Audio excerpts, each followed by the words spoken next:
On the morning of April 19, 1995, a decorated Gulf War combat vet blew up the federal building in Oklahoma City using a truck bomb that he didn't build in a Ryder truck that he didn't rent with the help of a passenger who didn't exist. Having just gotten away with the largest act of terrorism on U.S. soil to date, the Fort Bragg-trained Special Forces Sheep Drip Dropout blended in with the crowd by making his getaway in a car without a license plate and was immediately pulled over. The ATF was the supposed target of the attack, but luckily all of their agents were out of the office that morning. Later that day, the president boldly declared, "We will find the people who did this. And when we do, justice will be swift, certain, and severe."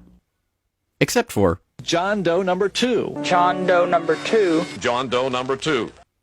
Who, according to the FBI, never existed.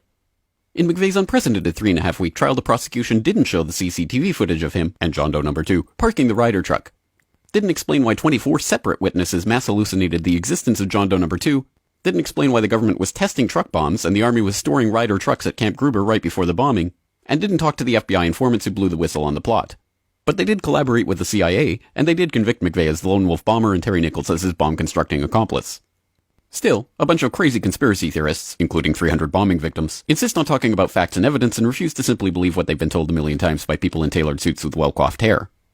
They quote the U.S. Army Brigadier General and the FBI crime lab whistleblower and the inventor of the neutron bomb who point out the physical impossibility that the Ryder truck bomb did the damage to the building, but that doesn't matter because if there were other bombs in the building that day, we would have heard about them.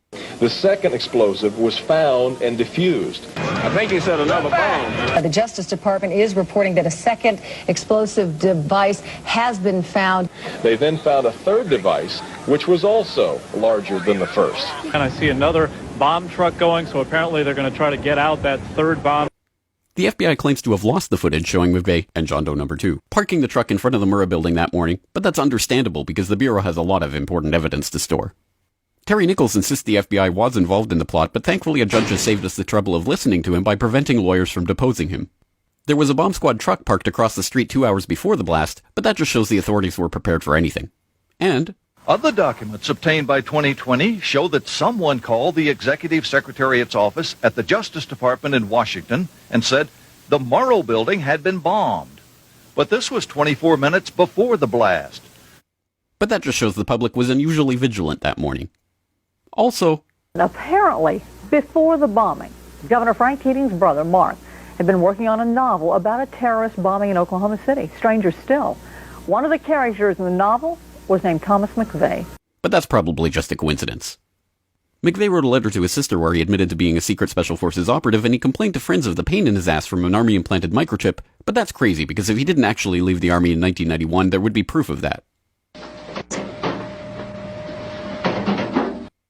This man never existed, and if you say otherwise, you're a crazy government-hating nutjob who deserves to be locked in a cage for the rest of your life.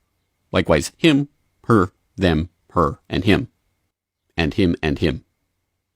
McVeigh was not executed on May 16, 2001 as scheduled because the FBI had failed to turn over thousands of pages of evidence to McVeigh's defense attorneys. But the execution went ahead on June 11th.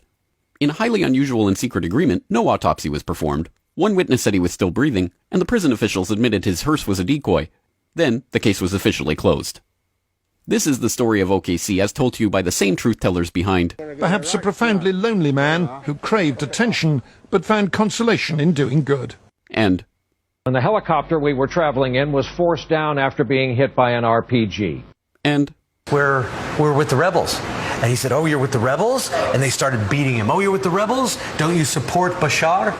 And if you question any part of this story, you are a paranoid wingnut birther, truther, tenther, prepper conspiracy loon who should feel guilty for having been born. If you love baseball, fluffy kittens, hot dogs, Barbie, Star Wars, and freedom, you will never ever bring up any of these points ever again. Ever. This message has been brought to you by the friends of the FBI, ATF, DOJ, CIA, SPLC, MSM, and the U.S. Army. And remember, ignorance is strength.